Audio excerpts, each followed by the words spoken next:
Orang yang berharap padamu, kasihmu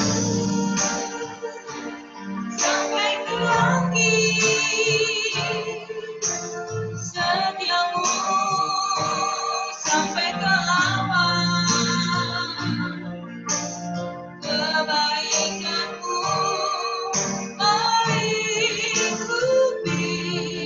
orang yang berjalan bersamamu. Salam dalam kasih Tuhan kita Yesus Kristus kepada saudara-saudara seiman dimanapun saudara berada. Pada kesempatan kali ini kita masih ada di dalam seri 4 kondisi jiwa manusia. Dan pada kali ini kita ada di sesi yang ketiga mengenai jiwa yang seperti lembah dan bagaimana pemulihannya. Mari kita baca ayat pegangan kita dari Yesaya pasal 40 ayat yang ketiga dan sampai dengan ayat yang kelima. Saya akan bacakan bagi saudara.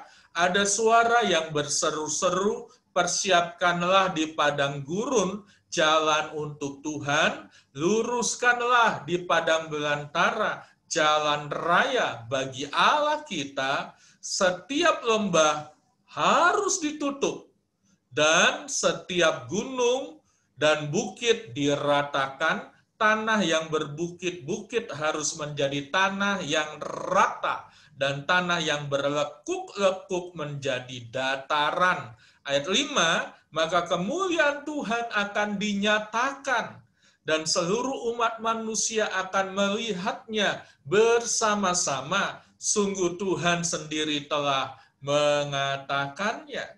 Nah, saudara, pada sesi yang pertama kita sudah membahas jiwa yang seperti padang gurun, dan yang sesi kedua kita membahas jiwa yang berkelak-kelok, dan pada sesi yang ketiga ini kita akan membahas jiwa yang seperti lembah dan bagaimana pemulihannya. Apakah yang dimaksud jiwa yang seperti lembah? Lembah itu kan ke bawah, saudara. Jadi orang yang memiliki jiwa yang seperti lembah ini biasanya memiliki rasa minder, memiliki rasa rendah diri. Apakah artinya rendah diri? Apakah artinya minder? Pemahaman atau pengertian dari orang yang rendah diri atau minder, saudaraku, bila ini adalah nilai dia atau potensi atau kemampuan di dalam dirinya. Nah, dia itu memandangnya lebih rendah daripada apa yang seharusnya. Nah, ini disebut rendah diri, saudara. Bagi kita, orang yang memiliki percaya diri, itu mungkin agak sedikit sulit untuk memahami orang yang rendah diri. Namun bagi orang yang rendah diri, dia tahu bahwa seringkali sesungguhnya dia bisa kerjakan, dia bisa lakukan, namun karena kepercayaannya kepada dirinya itu rendah, maka akhirnya itu mempengaruhi kemampuannya, mempengaruhi eksekusinya atau performanya, performance-nya. Saya mau menyampaikan satu cerita sebagai sebuah ilustrasi bahwa satu kali itu ada seekor gajah kecil dibawa oleh pawangnya, saudaraku, dari kecil dipelihara, dan kemudian gajah kecil ini kakinya itu diikat dengan tali dan dipancangkan satu patok.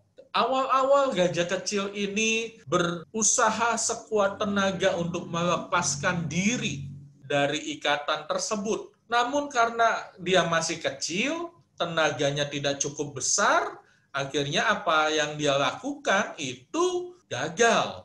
Waktu berjalan dari bulan ke bulan, dan akhirnya gajah yang tadinya kecil menjadi gajah yang sudah besar.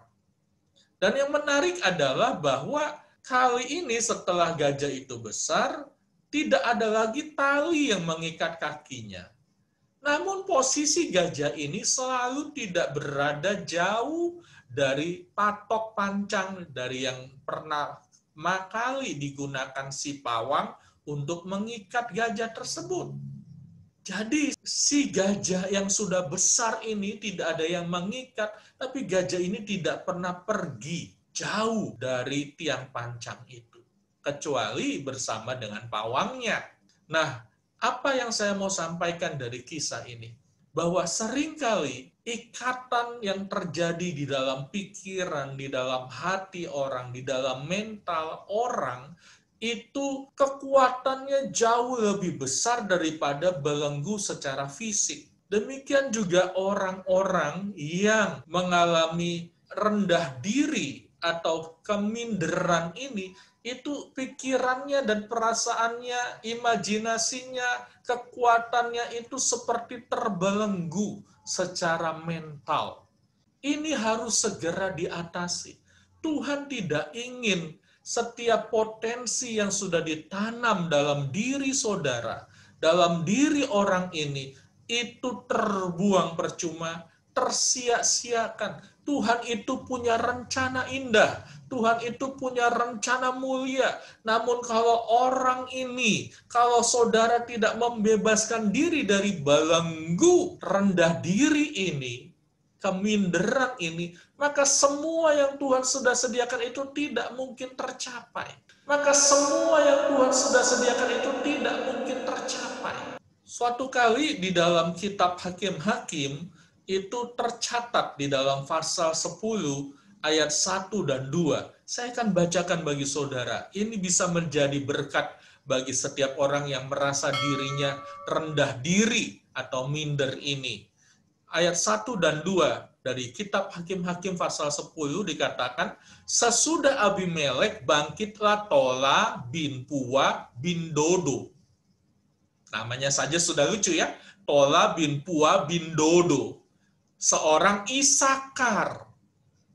Isakar ini salah satu suku Israel, tapi jumlahnya kecil. Jadi bisa disebut salah satu suku kecil dari Israel.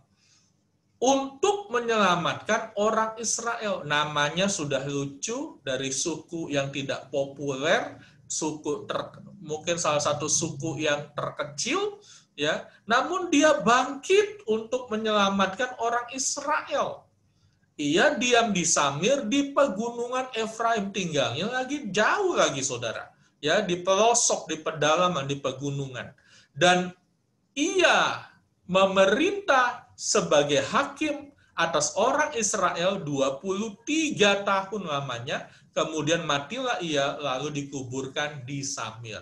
Bapak Ibu Saudara, orang ini punya begitu banyak alasan untuk rendah diri. Dari suku yang kecil, bukan suku seperti suku Yehuda. Ia berasal dari pedalaman, pedesaan, bukan dari kota besar. Tapi ia bangkit. Ia mengalahkan segala alasan-alasan untuk membatasi dia, untuk menolong bangsanya.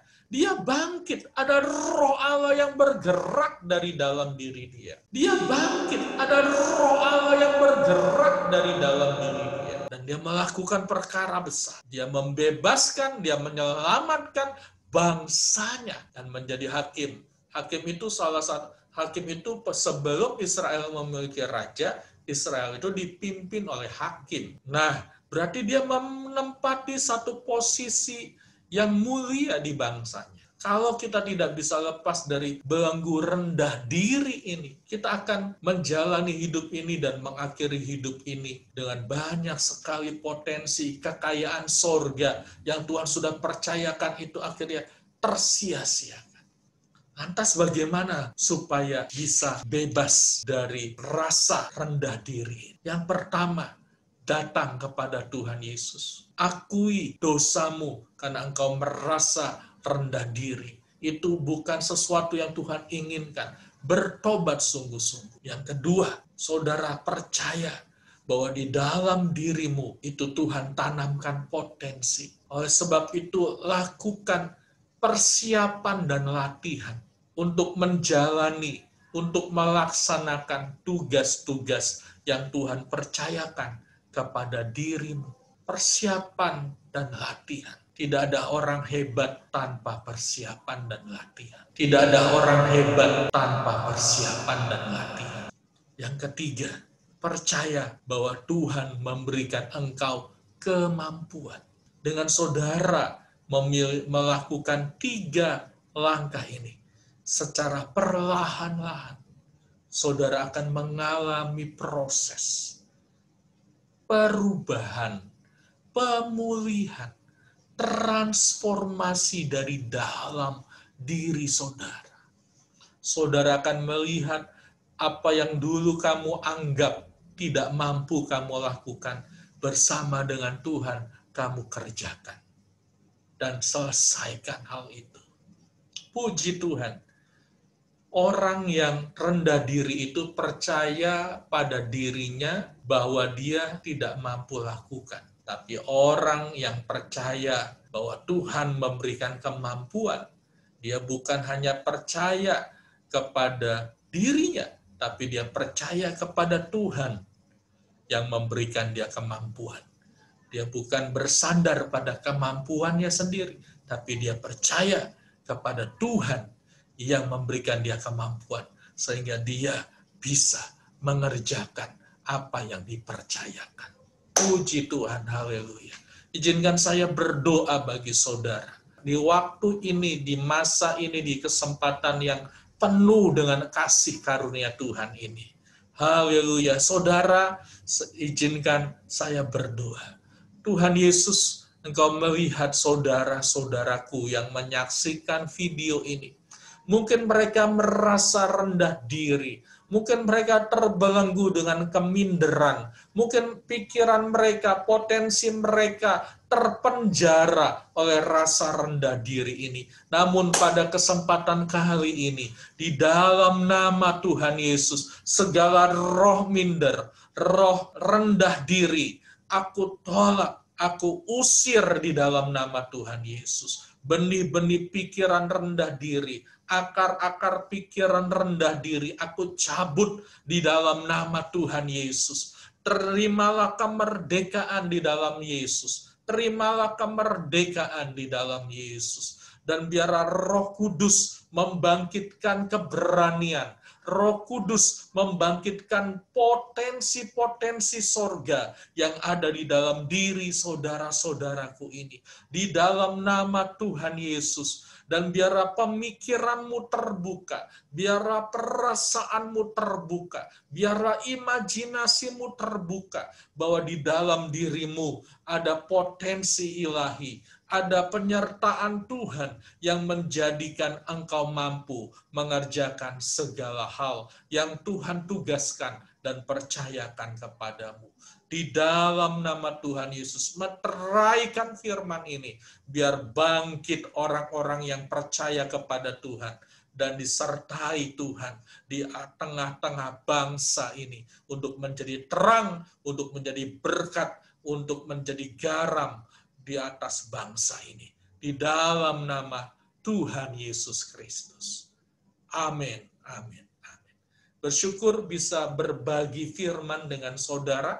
Ya, dan saya berdoa bahwa melalui channel Pastor Agustianus ini banyak orang diberkati, banyak orang hidupnya diubahkan. Dan bila saudara merasakan ada orang-orang yang perlu untuk menerima pengajaran, seri-seri pengajaran, renungan dari apa yang saya sampaikan di channel Pastor Agustianus ini, mari silahkan untuk saudara bagikan kepada mereka. Saudara telah menjadi saluran Allah untuk memberkati mereka. Terima kasih dan sampai berjumpa di seri yang berikutnya. Tuhan Yesus memberkati setiap saudara.